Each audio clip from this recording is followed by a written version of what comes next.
ধন্যবাদ এবং প্রাণ ঢালার শুভেচ্ছা আমার প্রিয় ভিউয়ার্স। আশা করি তোমরা সকলেই ভালো আছো। আজকে আমি তোমাদের সামনে আরেকটা নতুন বিষয় নিয়ে আসলাম। আমি লেকচারার প্রণব সেন। আমি আজকে তোমাদের সামনে যে বিষয়টা নিয়ে আসছি এটা হচ্ছে প্রোনাউন। তো আশা করি প্রোনাউনের নাম তোমরা সকলেই শুনেছো, এটা নাউনের বিকল্প। তো আজকে আমি প্রোনাউন সম্পর্কে তোমাদের একটা বিস্তারিত একটা ধারণা দেব। তো প্রোনাউন সম্পর্কে আমরা যেটা জানি খুব সংক্ষেপে শর্টকাটভাবে যেটাকে বলা যায় যে আমরা প্রোনাউন সম্পর্কে জানি নাউনের বিকল্প। তো আমি এই লিসেনগুলো তোমার সামনে দেখাচ্ছি। আজকে আমি একটু লেখাপড়ার বাইরে তোমাকে কিছু একটু মোটিভেশন দিই। সেটা হচ্ছে যে গতদিনকে বলছিলাম যে ইংরেজি কী জিনিস, এটা তোমরাও জানো ইংরেজি কী জিনিস। আসলে ইংরেজি আমরা যেভাবে প্র্যাকটিস করি ঠিক সাবজেক্টটা এরকম না। এটা আমি প্রথম ভিডিওতেই বলেছি, এটা ডেডিকেশনের সাবজেক্ট। যার ডেডিকেশন থাকবে সে এটা পাবে, যার ডেডিকেশন থাকবে না সে এটা পাবে না। তো ডেডিকেশন কি? ডেডিকেশন বলতে বোঝায় যে যখন একজন মানুষ বা একজন ছাত্র বা ছাত্রী আদা জল খেয়ে লাগা, আমরা যা ছোটোবেলা থেকে আমরা এই কথাটা শুনে আসছি, আদা জল খেয়ে লাগা মানে কোনো চিন্তা থাকবে না, কোনো কিছু ভাবতে পারবে না, কোনো বিষয় সে এগোবে না, এই একটা বিষয় নিয়ে পড়ে থাকবে। এবং যাকে বলা হয় যে বিষয়টা যতদিন রপ্তন হবে দিনের পর দিন লেগেই থাকবে, যে লেগে থাকা, স্টামিনা, এটাই হচ্ছে ইংরেজি। ইংরেজি শিখতে হলে তোমাকে এই জিনিসটা লাগবে। তো যাই হোক, আমরা কথা বাড়াবো না, আমরা মূল কথায় ফিরে যাই। তো আজকে এখানে তোমরা হোয়াইট বোর্ডে দেখতেই পারছো, আগে থেকে আমি লিখে রেখেছি। কারণ লিখে যদি আমরা না রাখি তো এগুলো ঠিক গুছিয়ে দেওয়া যায় না, এই জন্য আমি এটা মূলত গুছিয়ে রেখেছি। তো যাই হোক, আমরা এবার এক এক করে দেখবো এবং বর্ণনা করব, তোমরা এগুলো নোট করে নিবা। এবং আশা করি প্রোনাউন আর কখনো তোমাদের ভুল হবে না, কারণ আজকে প্রোনাউনে আমি বিস্তারিত পাই। এখানে আমি যত রকমের প্রোনাউন আছে সব কিছু আমি লিখে রেখেছি। তো আমরা আগের ক্লাসে বলেছিলাম যে প্রোনাউন আমরা এক এক করে পার্টস অফ স্পিচে ক্লাস করছিলাম। তো কতগুলো জিনিস দিয়েছি। প্রথমে দিয়েছি নাউন, তারপরে দিয়েছি অ্যাডজেক্টিভ, তারপরে দিয়েছি অ্যাডভার্ব, তারপরে ভার্ব গেছে। আজকে তোমার হচ্ছে যে প্রোনাউন যাবে। তাহলে এই এক এক করে আমরা সমস্ত কিছু দিয়ে দিচ্ছি। তো এখানে 8টা পার্টস অফ স্পিচের মধ্যে এই মোট 6টা যাচ্ছে আর 2টো পার্টস অফ স্পিচ থাকছে। সেই 2টো পার্টস অফ স্পিচ আমরা পরের ক্লাসে আমরা এটা শেষ করব। এই পার্টস অফ স্পিচ বা শব্দ ভাণ্ডার যদি তুমি না জানো বা না বোঝো, তুমি কখনোই এই ইংরেজিটা তোমার দ্বারাই বোঝা সম্ভব না। তো যাই হোক, আমরা কথা না বাড়িয়ে আমরা মূল জায়গায় ফিরে যাই। তো প্রথমে আমরা যে প্রোনাউন কাকে বলে, নাউনের বিকল্প। দেখো এখানে আমি লিখে রেখেছি প্রোনাউন মানে সর্বনাম বা নাউনের বিকল্প। আমরা সর্বনাম বলতে জানি যে নাম সকলেই ধরে ডাকে তাকে বলে প্রোনাউন। তো সকলেই ডাকে, আমরা জানি হি, সি, এই ইত্যাদি ইত্যাদি। আসলে এইগুলোকে প্রোনাউন বলা হয়, কিন্তু এই প্রোনাউনগুলো আবার এক প্রকারের না, বহু প্রকারের। ইংরেজিতে এটা লেখা আছে এক প্রকারের না, এটা বহু প্রকারের। তো আমি সেই সবিস্তারিত প্রথমে লিখে রেখেছি। প্রথমে দেখো, আমি এখানে প্রোনাউনটাকে মোট 9টা ভাগে ভাগ করেছি। কয়টা ভাগে? 9টা ভাগে। আমি আগে নামগুলো জেনে নিই। প্রথমে লিখেছি পার্সোনাল প্রোনাউন। এইটা হচ্ছে পার্সোনাল প্রোনাউন। তো এই পার্সোনাল প্রোনাউন আবার দুই প্রকার, একটা সাবজেক্টিভ, একটা অবজেক্টিভ। তো আমরা এটা একটা প্রকারই ধরি, একটা পার্সোনাল প্রোনাউন। তারপরে পজেসিভ প্রোনাউন 2টো, তারপরে রিফ্লেক্সিভ প্রোনাউন 3টে, তারপরে ইন্টারোগেটিভ প্রোনাউন 4টে, তারপরে রিলেটিভ প্রোনাউন 5টা, ডেমনস্ট্রেটিভ প্রোনাউন 6টা, 7 number indefinite pronoun, 8 number distributive pronoun, 9 number reciprocal pronoun. এই প্রোনাউনগুলোর সাথে আমরা যদিও এর সাথে পরিচিত, কিন্তু আসলে নাম সম্পর্কে, ব্যবহার সম্পর্কে আমার ঠিক কোনোভাবে পরিচিত না। তাই আজকে আমি বিস্তারিত করে তোমাদের এই প্রোনাউনটা বোঝাচ্ছি। আশা করি বিশেষ করে যারা চাকরির পরীক্ষা দেয় কিংবা কোনো ভার্সিটিতে ভর্তি পরীক্ষা দেয়, তখন কিন্তু এইগুলোর প্রয়োজন পড়ে। কারণ যারা বিশেষ করে প্রশ্ন করে, ধরো তোমাকে একটা চাকরি দেবে একজন, তো চাকরি যিনি দেবেন তিনি কিন্তু জানেন, তো তিনি সেইভাবে প্রশ্ন করেন। এমন প্রশ্ন করেন যে প্রশ্নটা তুমি এড়িয়ে গেছো বা পড়া হয়নি, তোমার সামনে এসেছিল কিন্তু কখনো জানা হয়নি, তো আজকে সেই বিষয়টা নিয়ে আজকে তোমার সাথে কথা বলছি। এবার এসে প্রথম পার্সোনাল প্রোনাউন। পার্সোনাল প্রোনাউন আমরা জানি কোনো ব্যক্তি বা বস্তুকে যেটা সরাসরি ইঙ্গিত করে। এই পার্সোনাল প্রোনাউন আমরা জানি যে আমার একটা নাম আছে, তো এটা তো নাম, এটা নাউন চলে গেল। কিন্তু যখন আমাকে আমি বলি, এই আমিটা আমার প্রোনাউন। তো আমরা জানি আমি, তুমি, সে, এগুলোকে প্রোনাউন বলা হয়। তো এই যে এখানে যেটা আমি লিখে দেখেছি, যখন এই প্রোনাউনগুলো সাবজেক্টে বসে তখন কিন্তু একরকম চেহারা হয়, যখন অবজেক্টে বসে তখন আর এক রকম চেহারা হয়। তো যখন সাবজেক্টে বসে তখন কীরকম হয়? তখন আমি বসি, আমি হই, তুমি হও, সে হয়, তারা হয়। এই যে এখানে আমি লিখে রেখেছি, দেখো, আমি, I, you, he, we, they, she, it. আমরা জানি সকলে, আশা করি এর মানেটা তোমরা বুঝতে পারবা। আমি, তুমি বা তোমরা, সে, আমরা, তারা, সে, এটা, এইগুলোকে বলা হচ্ছে সাবজেক্টিভ নাউন। কারণ যখন এটা সাবজেক্টে বসে তখন কিন্তু এরকম হয়, কিন্তু যখন এগুলো অবজেক্টে চলে যায় তখন কিন্তু চেহারা পরিবর্তন হয়ে যায়। যখন অবজেক্টে চলে যায় তখন এর চেহারা কি কি পরিবর্তন হয়? আইটা দেখো মি হয়ে গেল, ইউটা ইউই থাকে, হিটা হিম হয়ে গেল, উইটা আস হয়ে গেল, দেটা দেম হয়ে গেল, সিটা হার হয়ে গেল, ইটটা ইটি থাকে, এটার কোনো পরিবর্তন নেই। তো এই গেল পার্সোনাল প্রোনাউনের বিবরণ। আশা করি তোমরা এগুলোকে যদিও চিনতে, তবে আজকে আমি তোমাকে ডিটেইল আকারে বললাম যাতে তোমার মনে রাখতে আর একটু সুবিধা হয়। এবার হচ্ছে পজেসিভ প্রোনাউন। এই পজেসিভ প্রোনাউনটা এটা ঠিক ওই নাউন ওই প্রোনাউন থেকে এসেছে, কিন্তু ওইগুলো একা একা আলাদা আলাদা বসতে পারে, একা একা বা আলাদা আলাদা পার্সোনাল প্রোনাউন বসতে পারে, কিন্তু পজেসিভ প্রোনাউন একা একা বসতে পারে না। এরপরে একটা নাউন না হলে এটার অর্থই হয় না। তো সেটা কি দেখো, এবার দেখো এখানে বলে লেখা আছে, আমি লিখে রেখেছি, যার পরে একটা নাউন প্রয়োজন হয়। এখানে নাউন কথাটা বাদ পড়েছে, আমি এখানে নাউন কথাটা লিখে দিলাম, যার পরে একটা নাউন প্রয়োজন হয়। যেমন মাই, মাই মানে আমার, ইয়োর মানে তোমার। এই মাই বা ইয়োর এই শব্দের পরে যদি তুমি একটা নাউন না বসাও, তোমার অর্থ কি হবে? আমার কি? আমার কলম, আমার বাড়ি, তোমার কি জায়গা, তোমার কি বাবা। এই যে সব সময় এর পরে একটা করে দেখো একটা নাউন ফর্ম আসছে। তো এই নাউন ফর্মটা যদি না আসে তাহলে তুমি কখনো এটা ব্যবহার করতে পারবে না। তার মানে এরপরে একটা কিছু লাগবে। অর্থাৎ পজিটিভ ফর্মের পরে এখানে সাবজেক্টিভ ফর্ম একা একা বসতে পারে, অবজেক্টিভ ফর্ম একা একা বসতে পারে, কিন্তু নাউন ফর্ম কখনো একা একা বসে না। মনে থাকবে? এবার এসো, এবার এই শব্দগুলো কি কি দেখো, his, our, their, her, it's. এইগুলো যদি তুমি লিখে রাখো বা মেমোরিতে মেমোরাইজ করে রাখো, যা বা যেটাই হোক, তুমি যদি এটাকে সংগ্রহ করে রাখো, আশা করি প্রোনাউন সম্পর্কে তোমার কখনো চিন্তা করা লাগবে না। প্রোনাউন সম্পর্কে তোমার কখনো আর কোনো প্রশ্ন করলে তুমি দ্বিধাগ্রস্ত হবে না। এবার আসো 3 নম্বরে রিফ্লেক্সিভ প্রোনাউন। তো রিফ্লেক্সিভ প্রোনাউনটা কি? এটা বলা হচ্ছে এখানে সাবজেক্ট বা অবজেক্টের দিকে ইঙ্গিত করে। তো আমরা যে শব্দগুলো ওই যে প্রথমে আমরা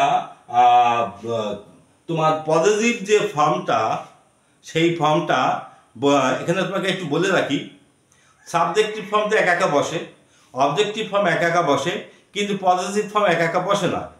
এই তারপরে একটা নাউন লাগে, কিন্তু রিফ্লেক্সিভ ফর্ম এর পরে ওই সেই নাউন ফর্মটা চলে আসে এবং পজিটিভ ফর্মের গঠনটা নিয়ে, এবং পজিটিভ ফর্মের গঠনটা নিয়েই এর পরবর্তীতে সেলফ যোগ হয়।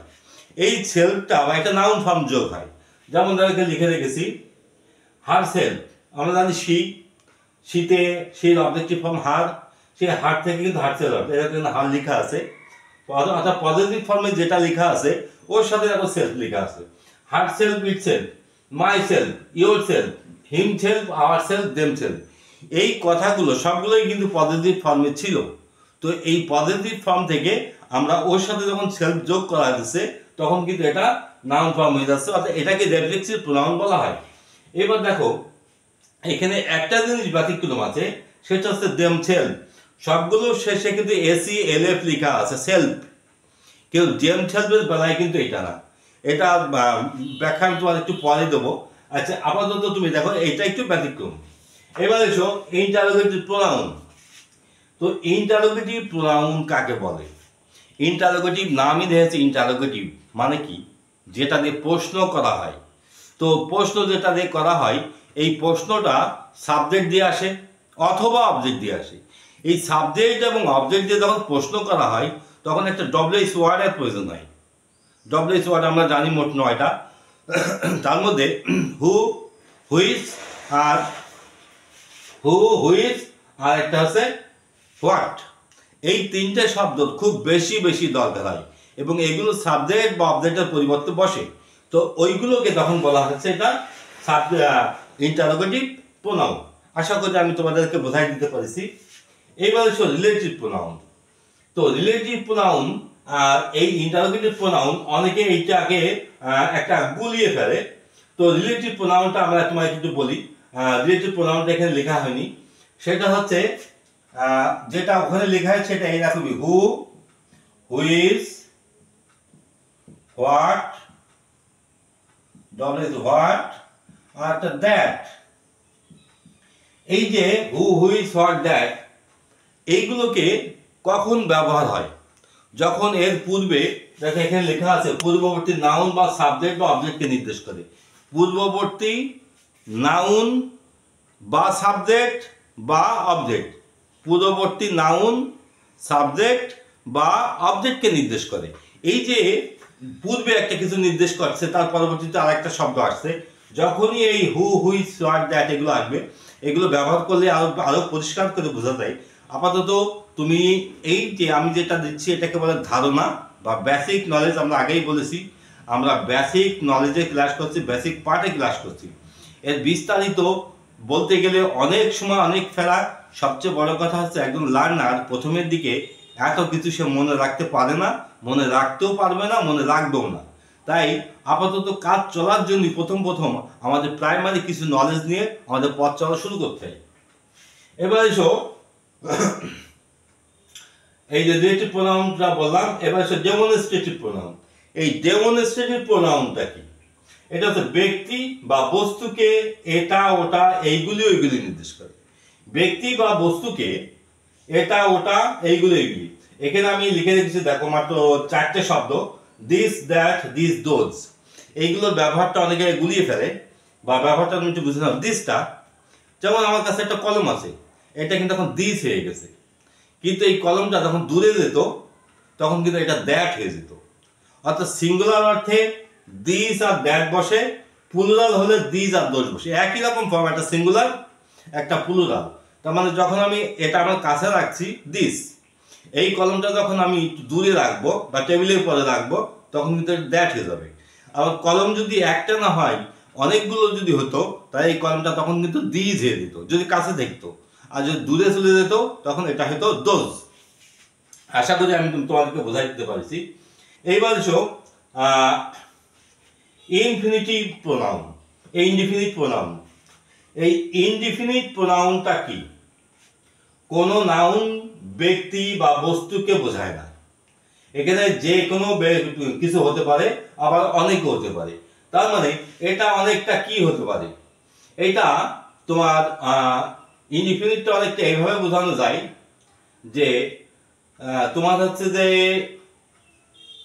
এই যে দিস, দ্যাট, দিস, দোজ, এখানেও যেটা লেখা আছে ওখানেও ঠিক সেটা লেখা আছে। তো আশা করি আমি এটা তোমার পরবর্তী ক্লাসে আমি তোকে বোঝাবো। এবার দেখো ডিস্ট্রিবিউটিভ প্রোনাউন, অনেকগুলো নাউন থেকে একটিকে আলাদা করা হচ্ছে, অনেকগুলো নাউন থেকে একটিকে আলাদা করা হচ্ছে, এটাকে আলাদা করে বোঝায়। তো আলাদা করে যেমন is, every, either, neither. Is, every, either, neither. এই যে ইজ, এভরি, আইদার, নাইদার, এখানে দেখো কোনো নির্দিষ্ট কাউকে কিন্তু বলা হচ্ছে না, কোনো নির্দিষ্ট কোনো ব্যক্তিকে বলা হচ্ছে না। তো আশা করি আমি জিনিসটা তোমাদেরকে বোঝাই দিতে পারিছি। এবার এসো তোমাকে ইনডিফিনিট প্রোনাউনটা বোঝায়। এবার আমি তোমাদের ইনডিফিনিট প্রোনাউনটা বোঝাই। ইনডিফিনিট প্রোনাউনটা কি? সেটা হচ্ছে এখানে তোমাকে নির্দিষ্ট করে বলা হচ্ছে, যেমন মনে করো সাম, ফিউ, এনি, ম্যানি। আমি একটু ইয়ে করে লিখলাম, সাম, ফিউ, এনি, ম্যানি। আবার বলি, ইনডিফিনিট বলতে বোঝায় নির্দিষ্ট কোনো ব্যক্তিকে বোঝায় না। আবার নির্দিষ্ট ব্যক্তি কে বলছে সেটাও ঠিক আমরা পরিষ্কার করে বলতে পারি না। এটা একজন হতে পারে, অনেকজন হতে পারে। এখানে বলে যে কেউ কেউ কেউ সেখানে ছিল। আমি একটা উদাহরণ দিই, কেউ কেউ সেখানে ছিল। এখানে কে ছিল নামটা নেই। যখন আমরা কেউ কেউ বলি তখন কিন্তু সাম চলে আসে। ফিউটা এরকম কয়েকজনের ক্ষেত্রে, যে কেউ হয়তো কাজটা করেছে বা কয়েকজন মিলে কাজটা করেছে। এই যখন কয়েকজন বলবো তখন ফিউ, যখন কেউ কেউ বলবো তখন সাম, যখন সিঙ্গুলার একজনকে বলবো যে কোনো একজন হতে পারে তখন এনি। আর ম্যানি তো আমরা জানি যে অনেকজনের ক্ষেত্রে বসে। এবার এসো ডিস্ট্রিবিউটিভ প্রোনাউন। ডিস্ট্রিবিউটিভ প্রোনাউন অনেকগুলো থেকে একটিকে আলাদা করে বোঝায়। অনেকগুলো থেকে একটিকে আলাদা করে বোঝায়। তো এই যে অনেকগুলো থেকে একটিকে আলাদা করে বোঝায়, যেমন ইস, এভরি, আইদার, নাইদার। এই যে ইস, এভরি, আইদার, নাইদার, এগুলো ইস মানে আমরা জানি প্রতিটি, এভরি মানে প্রত্যেকে। এই যে প্রতিটি মানে অনেকগুলো লোক ছিল, সকলকেই ইঙ্গিত করা হলো, কিন্তু আলাদা আলাদা করে বলা হলো। এই যে আলাদা আলাদা করে বলা, এটাকে বলা হচ্ছে ডিস্ট্রিবিউটিভ প্রোনাউন। এবার এসো রিসিপ্রোকাল প্রোনাউন। এইগুলো নাউনগুলো খুব কম ব্যবহার হয়, যদিও তো এগুলোর দরকার আছে। এগুলো হচ্ছে পরস্পর প্রতিক্রিয়াশীল, মানে একটার সাথে আর একটা সম্পর্ক। যেমন ইচ আদার, যেমন তারা একে অন্যকে, তারা একজন আরেকজনকে ছাড়া থাকতে পারে না, বা তারা একে অন্যকে দোষ দিল। এই যে তারা এখানে সাবজেক্ট হলো, একে অন্যকে দোষ দিল, তার মানে এই যে একে অন্যকে, ওয়ান অ্যানাদার বা ইচ আদার, এই যে এইটা একই সাথে দেখো সাবজেক্ট অবজেক্ট মানে দুটোকেই নির্দেশ করছে, বলছে যে পরস্পর প্রতিক্রিয়াশীল। এটাকে রিসিপ্রোকাল প্রোনাউন বলা হয়। তো এই ছিল আমাদের মোট প্রোনাউন, মোট 9 প্রকারের। আশা করি আমরা তোমাদেরকে বোঝাইতে পারছি। তারপরেও যদি প্রোনাউন সম্পর্কে কোনো প্রশ্ন থাকে আমাকে কমেন্টে জানিয়ে দিও। প্রতিবার যাওয়ার সময় আমি যে কথাটা বলে যাই যে আমার ক্লাসটা যদি ভালো লাগে আমার সাথেই থাকো এবং আমার চ্যানেলটা সাবস্ক্রাইব করে দিও এবং বন্ধুদের মাঝে শেয়ার করে দিও, যাতে করে আমি ভিডিও বানাতে আরও উৎসাহিত হই। ওকে, আজকে এই পর্যন্তই। সকলকে ধন্যবাদ।